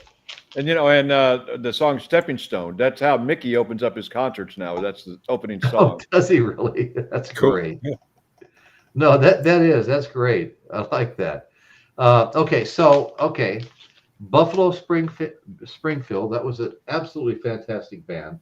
And the first big hit of theirs was For What It's Worth, you know. Yeah. And boy, some of this stuff was ahead of its time here. But anyway, these guys, I think I have 3 Buffalo Springfield albums. The other day I saw one I don't have, so I guess they have 4. Then we had guys were good. Simon and Garfunkel. Lots of talent right there, you know. Bookends. This one's called Bookends, and I gotta read a couple of the songs off here. Okay, we have song number 1, Bookends theme. Song number 2, Save the Life of My Child. Let's see, Overs, Bookends theme again, Faking It, Hazy Shade of Winter. That was a big song, Hazy Shade of Winter. Mrs. Robinson's on here too. That was huge. That's the one I was mentioning earlier. It beat out the Beatles' Hey Jude and Revolution for like Song of the Year, Grammy, whatever it was. I can't remember because I was only about 7th or 8th grade. I don't remember what it was what the award was, but it was big, and we were all waiting because we all knew that the 2 Beatles songs were in the competition, and we were all really bummed when they lost to this. But anyway, it was a great song, probably a better song than the other 2. Simon and Garfunkel's Sounds of Silence, and you'll all recognize this. I'm a Rock, A Most Peculiar Man, Somewhere They Can't Find Me, Blessed, April Comes, The Sound of Silence. Yeah, great stuff on that too. And I happen to have another Simon and Garfunkel. My mistake. 2 more. Bridge Over Troubled Water. Who didn't love that? So anyway, Bridge Over Troubled Water. Keep the Customer Satisfied. Why Don't You Write Me? Why Don't You Ever Write Me? Simon and Garfunkel. Parsley, Sage, Rosemary, and Thyme. That was a big hit. Of course it was. Scarborough Fair. Homeward Bound. That was a big hit. The Big Bright Green Pleasure Machine. The Dangling Conversation. Anyway, and more. So that's it. That was our counterattack, trying to keep American artists, you know, in the game, trying to keep us in the game. So I gotta get rid of this big picture of myself. Okay, guys, what have ye got to say for yourselves? Well, I know during the British invasion, one of the big beneficiaries of the British invasion was actually Motown, because yes, they were a huge beneficiary because it opened up. I think they were founded 1959, right at that same time. All that was starting to develop, and it opened up the gates to Motown music to the UK, and man, it made a big hit. Yeah. So you could almost say that was kind of a what do you call it? Like a precursor? Yeah. Right. Well, Yeah. What do you call it? A counterattack almost. Counterattack. British Yeah. invasion, yeah. Right. That's Oh, what you I mean called like it too. So you mean like the British invasion was sort of a counterattack to Motown? No, Motown. No, was a Motown was counterattack counterattack to the to British invasion. Yeah. Except Because Motown that's actually- was around longer, right? So it can't be a counterattack if it was already there. Well, it Well- was there, but it didn't really flourish until True. No, just like the blues with the British musicians, right? But the British invasion and American counterattack is actually the name of the show tonight.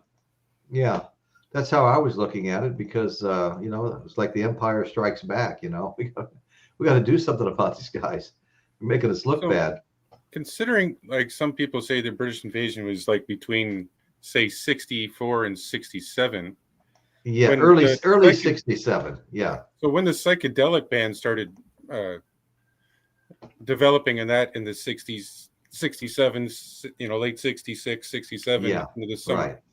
would that be considered part of or was that just maybe a reaction of? No, it was almost like a whole new genre. You know, it wasn't considered. Even though, you know, Cream, I mean, we're talking about another English band, but they weren't considered part of the British invasion any longer. But that was like, would there be like Jimi Hendrix? Would he be considered like a crossover per se? No, he was psychedelic rock right there. I mean, he was really. But I mean, the fact that he was brought to England and before he came back and as a conquering hero, right? Yes. So that's what I meant by that, I suppose.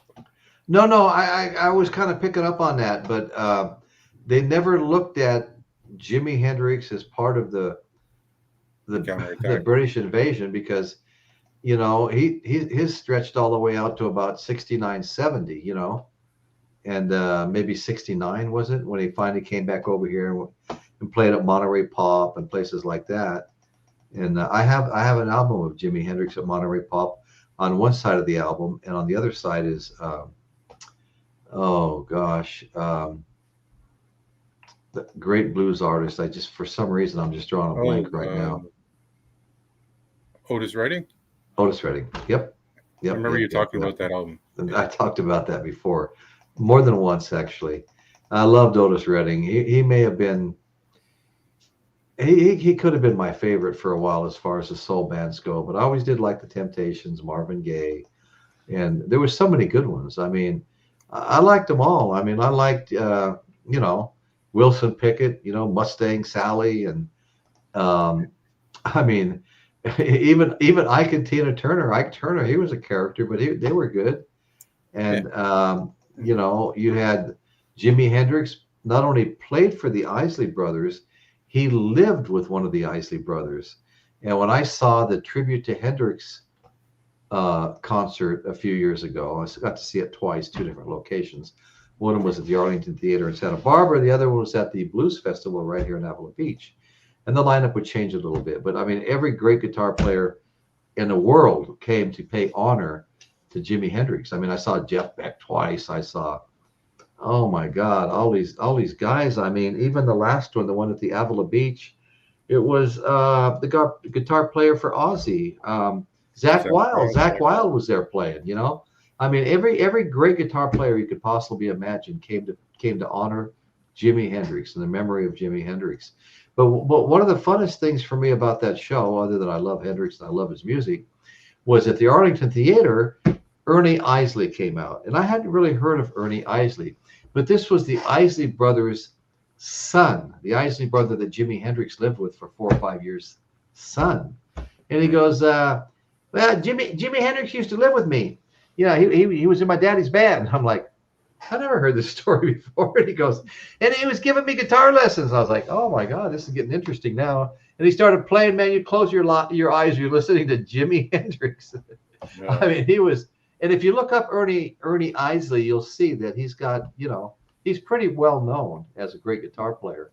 And he was taught by Jimi Hendrix. I thought that was a great story. Yeah.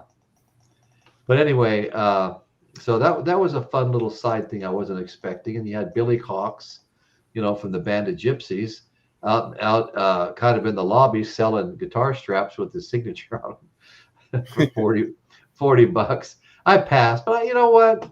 I kind of kicked myself. I'm such a big Hendrix fan.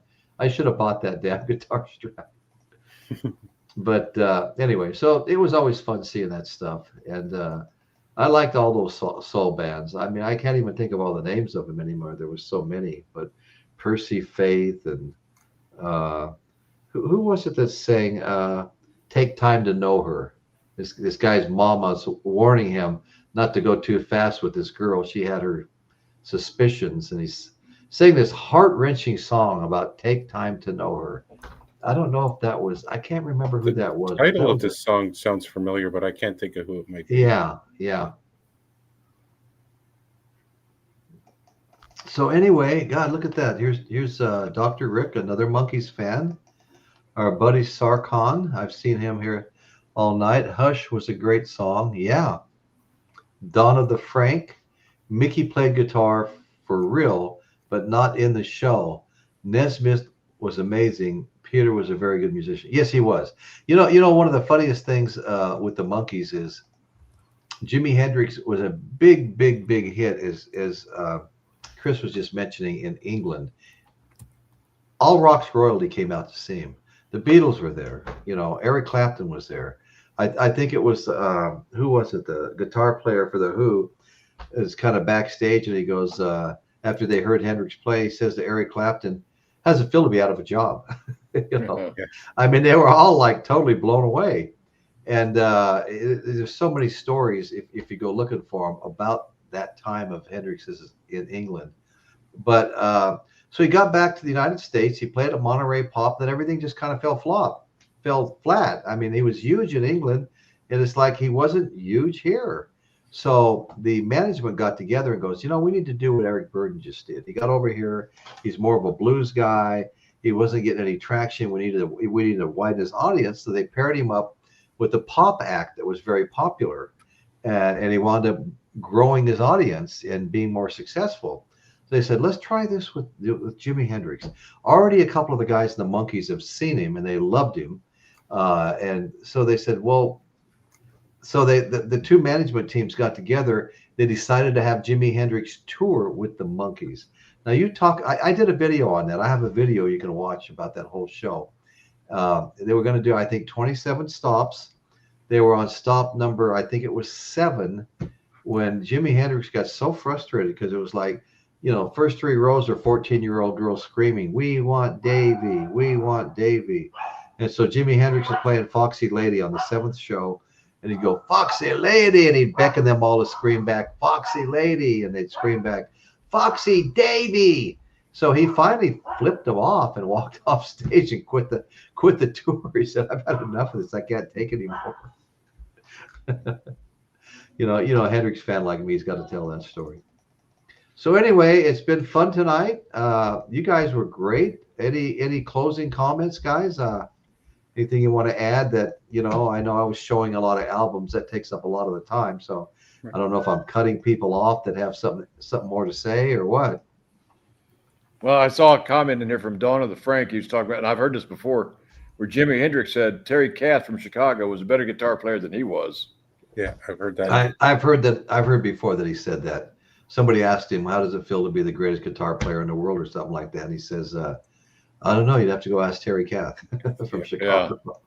But he said that about a few people, actually. He was, Jimi Hendrix, in spite of his on-stage antics playing the guitar, and he'd look up and start sticking his tongue out, towards a girl in the audience and point at her and start sticking his tongue out and stuff.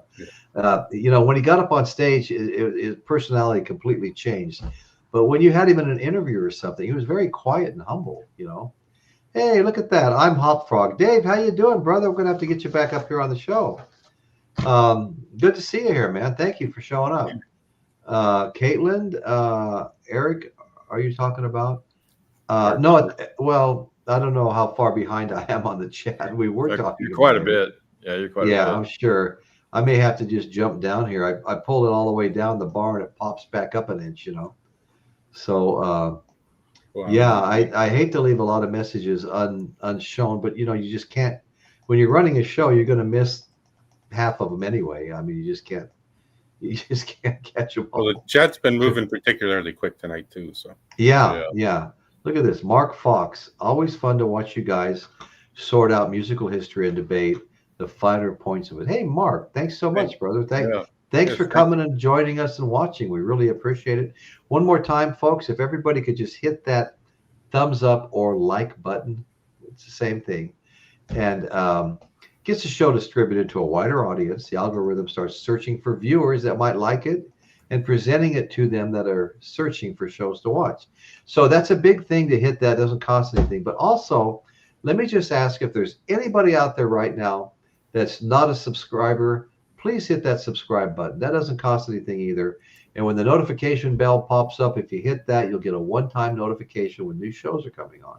So yeah, if you want to hit that subscribe button, we'd appreciate it.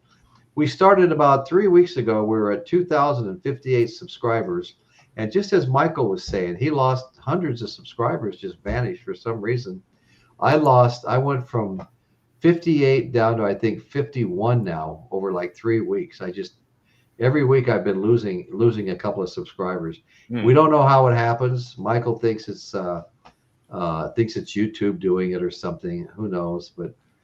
But it does, and there could be people that are just trying to give you heartburn. Who knows? by subscribing. I can see my daughter and her husband doing that. Right. Hey, just looking near the bottom, somebody, Gary Spring, brought up the Doors. Would the Doors be although they started? No, I too late. Yeah, they were at the end of it. Yeah, I think their first album might have been '67. I actually looked that up before the show because I love the Doors and I have a lot of Doors albums and even I don't know, 4 or 5 album set, some live set, live in Detroit, I think it is. But anyway, I'm a huge Doors fan. I've always loved the Doors. Al Val, good to see you. The Byrds were amazing. They were an amazing band. David L. by Michael Nolan. That's how far behind I am. People are saying goodbye to Michael Nolan. He's been gone for 10 minutes. Okay, folks. So we're going to be signing off here real soon. We got Dr. Insomnia, my good friend. Dr. Insomnia comes into my chat like at least a day early, and he'll leave me like a whole bunch of messages, and I'll check in and go, oh wow, Dr. Insomnia's here, and I'll answer some of them, and then I look up, and all of a sudden Michael Nolan's in there a day early. It gives me a super chat a day before the show. That was actually kind of funny. Yeah, Michael's been going through some stuff lately. You know, he had a sick nephew the last couple of days, running him back and forth to the hospital and stuff. Kimba says this was fun. Kimba, thank you so much. I appreciate you being here. I haven't seen you in a long time. I have seen you here and there. I used to always see you over at Aaron's, Mr. Bizarro's. I loved that show. You know, I really had fun over there. He was a good host, and we all had fun over there.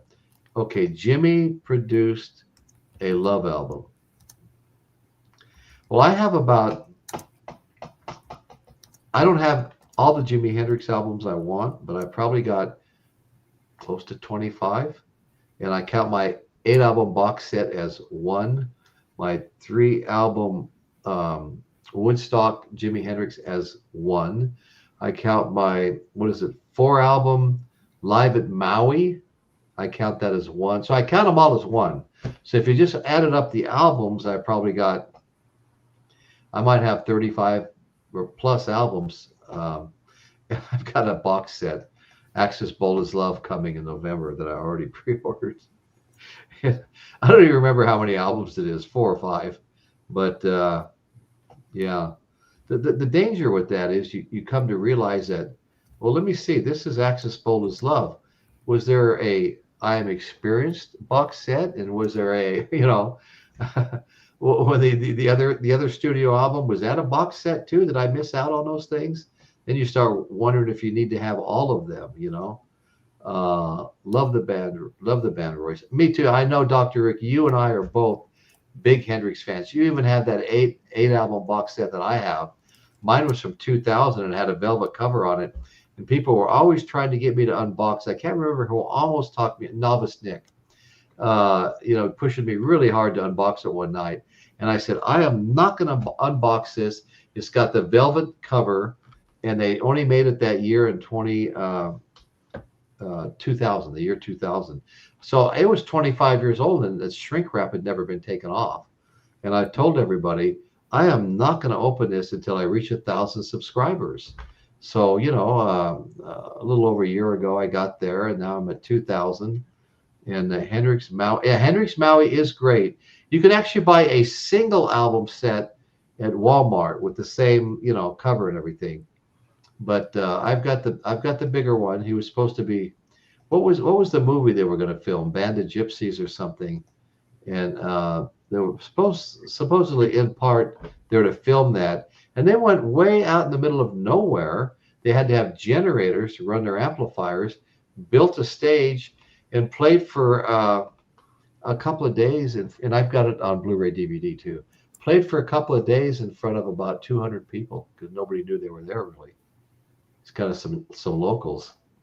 I think that's amazing. Go build a stage, bring generators, and do that for 2 days. That's Bill K. Messenger, not massager. Massager. Okay, well, something I missed up there. Jimi Hendrix tour with the Monkees was before Monterey. When Hendrix played Monterey, he was an instant smash in the USA. I have to go back and read that story again. It's actually, I heard that he wasn't getting the traction he was getting in England when he played Monterey, and so they tried something new. But I'll definitely that's what I read. I've read it in more than one time, different sources. But now I'm going to go back and find it again, Dr. Insomnia. And I appreciate you pointing that out because I want to be as accurate as I can. Okay, Dr. Insomnia. Reason Stephen Stills wasn't a monkey was his receding hairline. I just bought that album, Manassas, Stephen Stills album. Now, wasn't Stephen Stills and Peter Tork roommates or something?